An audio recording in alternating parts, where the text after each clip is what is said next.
Kali yang keberapa ke Aceh? Saya telah sampai ke Aceh kali kedua. Kali pertama pada tahun 2014 dan yang sekarang adalah pada bulan Ramadan. Sangat suka datang pada bulan Ramadan. Apa yang paling berkesan suasana Ramadan di Aceh?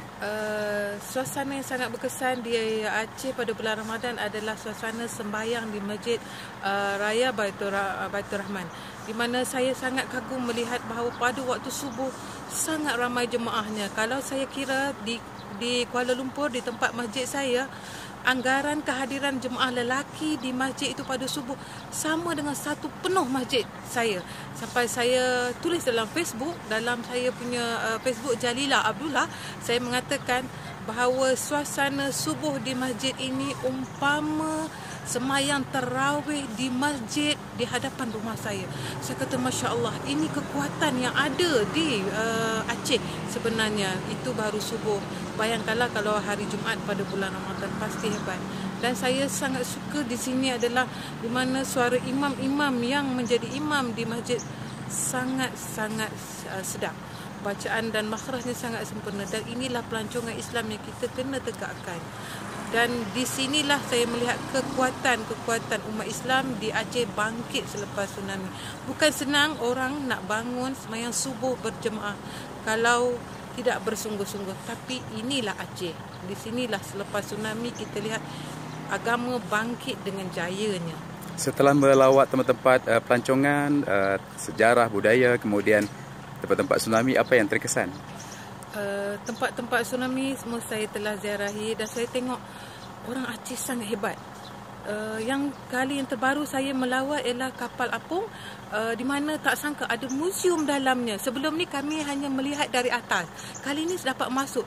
Masya Allah, sungguh-sungguh orang Aceh seorang yang sangat kreatif, aktif, dan kalau betul-betul digabungkan dengan kekuatan beragama, belajar fardu ain lagi sungguh-sungguh, mereka akan jadi orang yang hebat di dunia ini. Dan saya yakin Aceh boleh bertambah maju lagi sekiranya mereka ditingkatkan lagi dengan pembelajaran yang lebih produktif.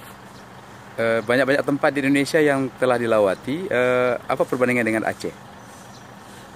Perbandingan dengan Aceh sangat membawa saya rasa bertuhan. Saya rasa Allah sangat dekat dengan saya. Sebab bila melihat pembangunan, saya melihat orang Aceh bersungguh-sungguh. Bila melihat kepada ibadah, orang Aceh pun nampak bersungguh-sungguh. Dan dari segi perniagaan pun mereka bersungguh-sungguh. Dan yang paling saya terkesan di sini, saya tidak takut berjalan di Aceh. Kerana orang-orang di sini sangat menghormati orang-orang luar. Seperti mana saya berada di Aceh ini, terus terang saya seolah-olah berada di Madinah. Sebabnya saya menginap di hotel yang terdekat.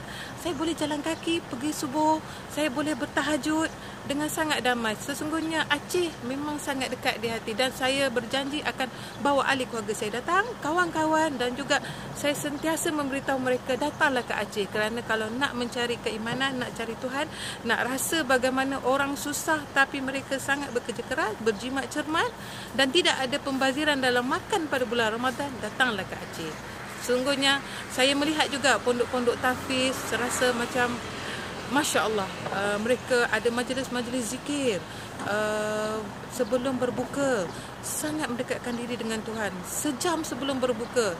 Sedangkan ini selalunya orang akan lalai banyak masa sibuk dengan menghadap juadah. Tapi di pondok-pondok ini mereka berzikir sebelum berbuka.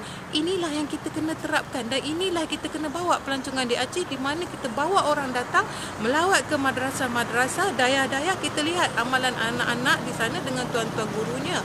Dan sesungguhnya pada waktu itu Allah menyebut doa sangat makbul. Maka sebelum berbuka kita digalakkan berdoa, berzikir banyak-banyak.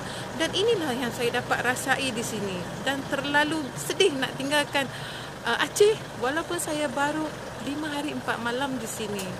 Sangat merasakan Aceh adalah sebahagian daripada kehidupan saya dan saya akan datang lagi ke sini. Terakhir, boleh perkenalkan diri? Nama saya Puan Hajah Jalila binti Haji Abdullah.